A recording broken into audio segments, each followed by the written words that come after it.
ये कैसे मुमकिन हो सकता है?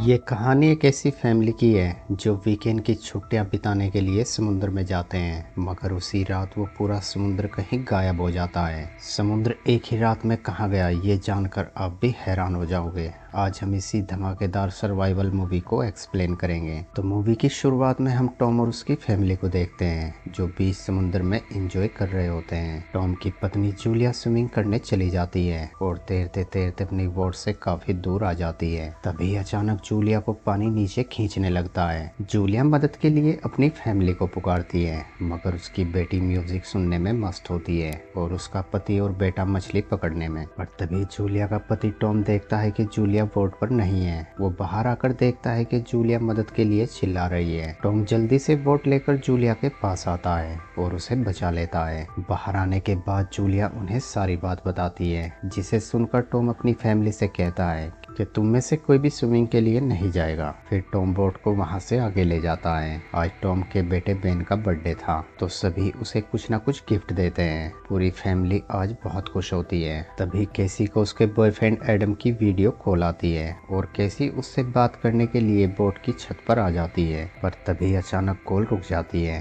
क्योंकि सिटी में एक बहुत खतरनाक तूफान आता है। ये देखकर कैसी बहुत ज्यादा डर जाती है। वो ये बात आकर अपने पेरेंट्स को बताती है। इससे पहले कि ये कुछ और सोच पाते तभी इन्हें समुद्र से कुछ अजीब सी आवाज आती है। वो लोग देखते हैं कि बड़ी बड़ी व्हेल मछलियां इनकी बोट के चारों ओर घूम रही हैं, जो आमतौर पर नहीं होता। और अगले ही पल एक बड़ी व्हेल इनकी बोट से टकरा जाती है। टॉम जल्दी से नीचे जाकर बोट का जायजा लेता है। कुछ मिनटों के बाद जब टॉम बाहर आता है तो उसका कंधा बहुत बुरी तरीके से जख्मी होता है। जूलिया के पूछने पर टॉम उसे बताता है कि उसे किसी समुद्री जीव ने काटा है। तभी इन्हें पता चलता है कि व्हेल के टकराने से बोट में कुछ खराबी आ गई है। ये देखकर जूलिया और टॉम मदद के लिए वायरलेस रेडियो पर मैसेज भेजने की कोशिश करने लगते हैं, मगर दूसरी तरफ से कोई भी जवाब नहीं आता। इन सभी के फोन भी नेटवर्क से बाहर थे। इस बात से ये पूरी फैमिली बहुत ज्यादा परेशान हो जाती है। टॉम अपनी फैमिली को इसे देखकर जूलिया से कहता है कि हमारे पास 4 दिन का खाना और पानी है,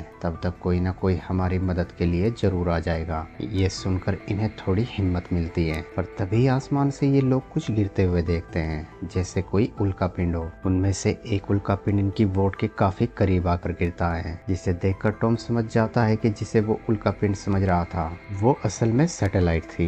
इससे पहले कि ये लोग कुछ और सोच पाते तभी समुद्र में कुछ हलचल होने लगती है। अब टॉम जल्दी से अपनी फैमिली को लेकर बोट के अंदर आ जाता है। फिर ये लोग पूरी बोट को अच्छे से लॉक करते हैं, मगर तभी बोट अचानक तेजी से हिलने लगती है और समुद्र की हलचल भी बहुत तेज हो जाती है। ऑक्सीजन पूरी तरह से खत्म हो जाता है, जिसकी वजह से जूलिया के नाक से खून बहने लगता है और कुछ ही मिनटों में इन चारों की हालत बहुत ज्यादा खराब हो जाती है, जिसकी वजह से ये चारों बेहोश हो जाते हैं। अगली सुबह जब इन्हें होश आता है तो बाहर का मंजर देखकर ये लोग हैरान हो जाते हैं, क्योंकि अब इनकी बोट पानी में नहीं बल्कि एक पहाड़ की चोटी पर थी। यहाँ दूर दूर तक एक बूंद भी पानी नहीं था, बस चारों ओर बड़े बड़े पहाड़ और रेगिस्तान था, जिसे देखकर लग रहा था जैसे रातों रात समंदर कहीं चला गया हो। अब टॉम को शक होता है कि कहीं इनके साथ कुछ ऐसा तो नहीं हुआ जैसा आज से 7 लाख साल पहले हुआ था, जब पृथ्वी के नॉर्थ और साउथ बदल गए थे। यानी नॉर्थ साउथ की जगह आ गया था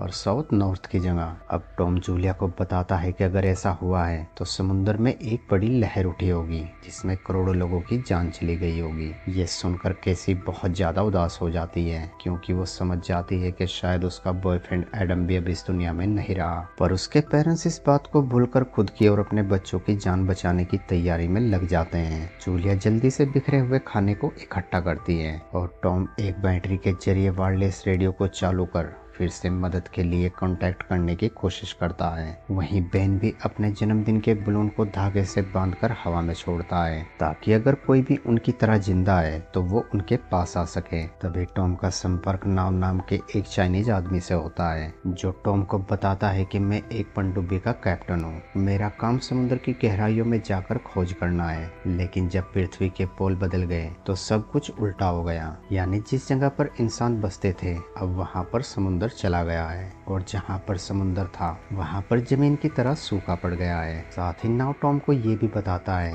कि मेरी पनडुब्बी के सिस्टम के मुताबिक ये घटना दोबारा होगी, वो भी आज से 7 दिन के बाद। यानी 7 दिन के बाद समुंदर वापस फिर से अपनी जगह पर आ जाएगा। इसीलिए तुम जितना हो सके उतनी ऊंचाई पर चले जाओ, क्योंकि जब समुंदर लौटेगा तो वो अपने सामने आने वाली हर एक चीज को तबाह कर देगा। इस पर टॉम नाव से पूछता है कि क्या तुम्हारी पनडुब्बी इस बदलाव को झेल लेगी? तो नाव कहता है कि शायद हाँ, मगर इसके अंदर सिर्फ 3 लोगों की ही जगह है। तो टॉम और जूलिया नाव से रिक्वेस्ट करते हैं कि वो उनके बच्चों को अपनी पनडुब्बी में पनाह दें ताकि कम से कम उनके बच्चे बच सकें। उनका ये प्यार देखकर नाव भी उनकी बात मान लेता है और उन्हें अपनी लोकेशन के बारे में बताता है, जिसे देखने पर टॉम को पता चलता है कि नाव इनसे 3 दिन की दूरी पर है। अब जूलिया और टॉम बिना वक्त जाया किए खाना पानी लेकर निकलने लगते हैं, पर तभी टॉम दूर से एक अजनबी को अपनी तरफ आता देखता है। उस आदमी के साथ एक डॉग भी होता है। टॉम इंसानियत के नाते उस आदमी को पानी देता है, मगर वो आदमी पानी पीते ही टॉम के ऊपर हमला कर देता है। ये देखकर टॉम की पत्नी उसे बचाने जाने लगती है, पर उससे पहले ही वो आदमी टॉम के सीने में चाकू घुसाकर मार देता है। अब जूलिया अपने बच्चों की जान बचाने के लिए वापस बोट की तरफ भागती है और जल्दी से पूरी बोट को लॉक कर देती है। तब तक वो साइको भी बोट के दरवाजे पर आ जाता है और दरवाजे को तोड़ने की कोशिश करने लगता है। जूलिया अपने दोनों बच्चों को बोट के सोफे के नीचे छिपा देती है और केसी को एक फ्लायर गन देती है और खुद बाथरूम में जाकर छिप जाती है। तभी वो साइको दरवाजा तोड़कर अंदर आ जाता है और इनके खाने का डब्बा उठाकर खाने लगता है। वहीं जूलिया बाथरूम की विंडो से होते हुए बोट से बाहर आती है, पर तभी उस साइको का डॉग जूलिया के ऊपर भौंकने लगता है, जिसकी आवाज सुनकर वो साइको बाहर आ जाता है। अपनी और अपने बच्चों की जान बचाने के लिए जूलिया उस डॉग को मार देती है और किसी तरह साइको की नजर से बचते हुए दोबारा बोट के अंदर आ जाती है। पर तभी वो साइको पीछे से आकर जूलिया पर हमला कर देता है और जूलिया को नीचे गिराकर उसका गला दबाने लगता है। अपनी मॉम की जान खतरे में देखकर कैसी उस आदमी को शूट कर देती है,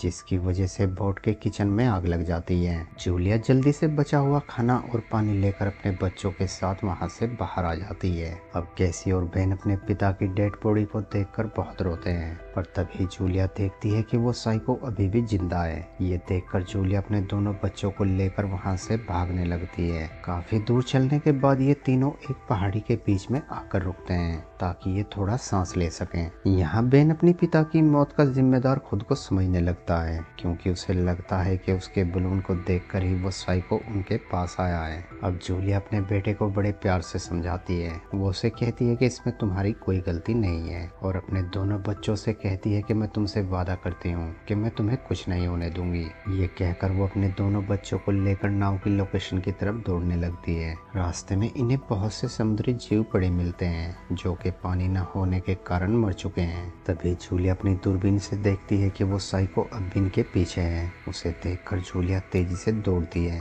रास्ते में इन्हें बहुत सारा कचरा भी फैला दिखाई देता है। लगातार दौड़ने के कारण बेन की हालत बहुत ज्यादा खराब हो जाती है। ये देखकर जूलिया उसे पानी देने लगती है, मगर उनकी बोतल में एक बूंद भी पानी नहीं होता।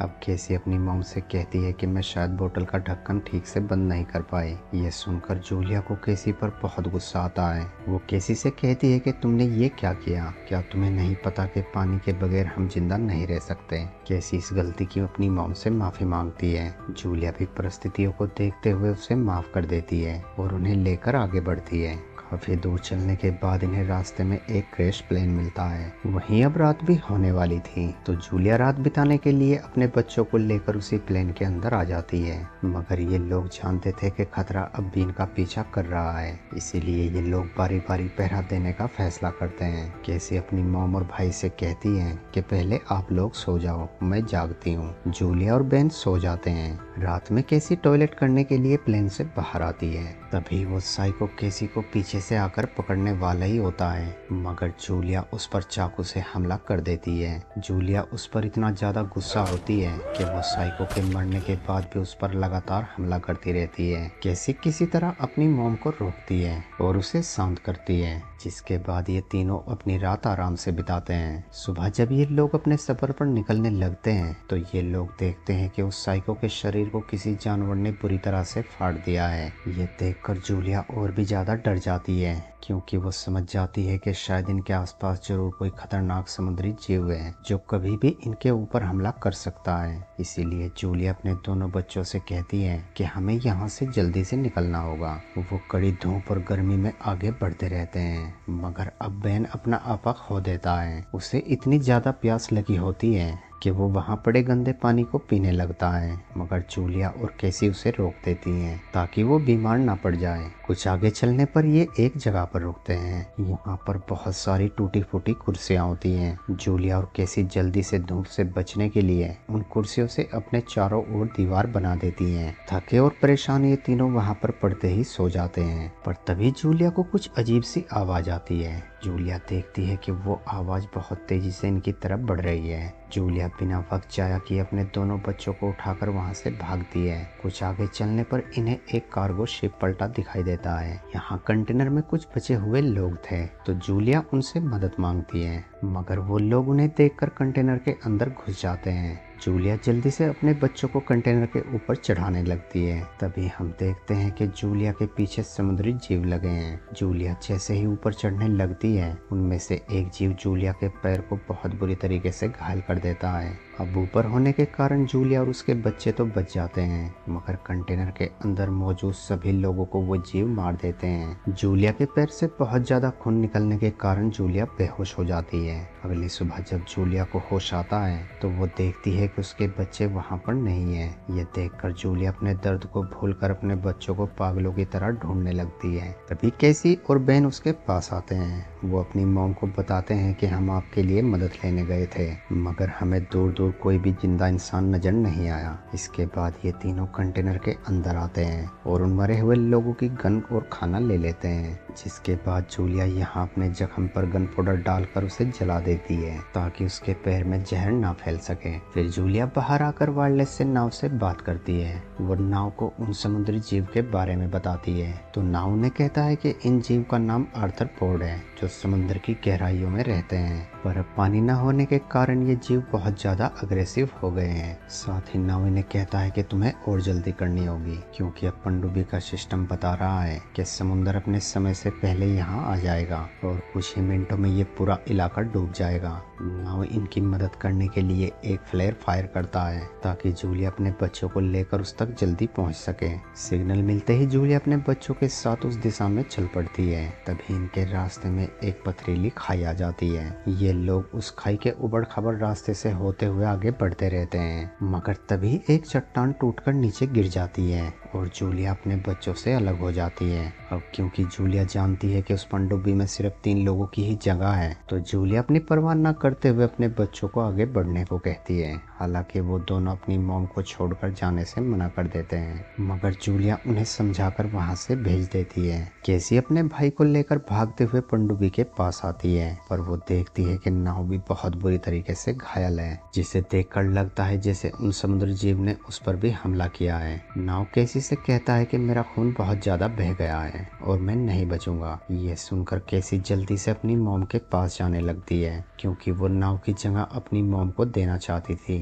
वहीं हम जूलिया को देखते हैं जिसके पास वो जीव बहुत ज्यादा तादाद में आ रहे होते हैं। जूलिया पर लगातार गोलियां चलाकर खुद को बचाए रखती है, पर अब उसकी गोलियां भी खत्म हो जाती हैं और अब जूलिया अपने अंत का इंतजार करने लगती है। पर तभी वहाँ पर कैसी आ जाती है जो अपनी मॉम को उस खाई से निकाल लेती है। जिसके बाद ये दोनों बहुत तेजी से पनडुब्बी की तरफ दौड़ते हैं। लाखों की तादाद में वो जीव इनका पीछा करते हैं, पर ये तीनों किसी तरह पनडुब्बी के अंदर आ जाते हैं। अंदर आने के बाद ये लोग देखते हैं कि एक बहुत विशाल समुद्री लहर हर एक चीज को तबाह करते हुए इनकी तरफ तेजी से बढ़ रही है। ये देखकर ये तीनों अपनी अपनी सीट पर बैठकर सीट बेल्ट लगा लेते हैं और किसी चीज को मजबूती से पकड़ लेते हैं। पर तभी वो लहर इनकी पनडुब्बी से टकरा जाती है और देखते ही देखते ये पूरा रेगिस्तान पानी से भर जाता है। अंदर इन तीनों की हालत भी पहले की तरह बहुत ज्यादा खराब हो जाती है और ये तीनों पहले की तरह ही बेहोश हो जाते हैं। कुछ घंटे बाद जब इन लोगों को होश आता है तो ये तीनों पनडुब्बी का दरवाजा खोलकर बाहर आते हैं। ये तीनों देखते हैं कि ये लोग एक शहर में आ गए हैं, पर समुद्र ने इस पूरे शहर को तबाह कर दिया है। मगर जूलिया को थोड़ी राहत मिलती है क्योंकि वो और उसके बच्चे अब भी जिंदा थे। और इसी सीन के साथ इस मूवी का एंड हो जाता है। दोस्तों, वीडियो अच्छी लगी हो तो वीडियो को लाइक और चैनल को सब्सक्राइब जरूर करना। Thanks for watching.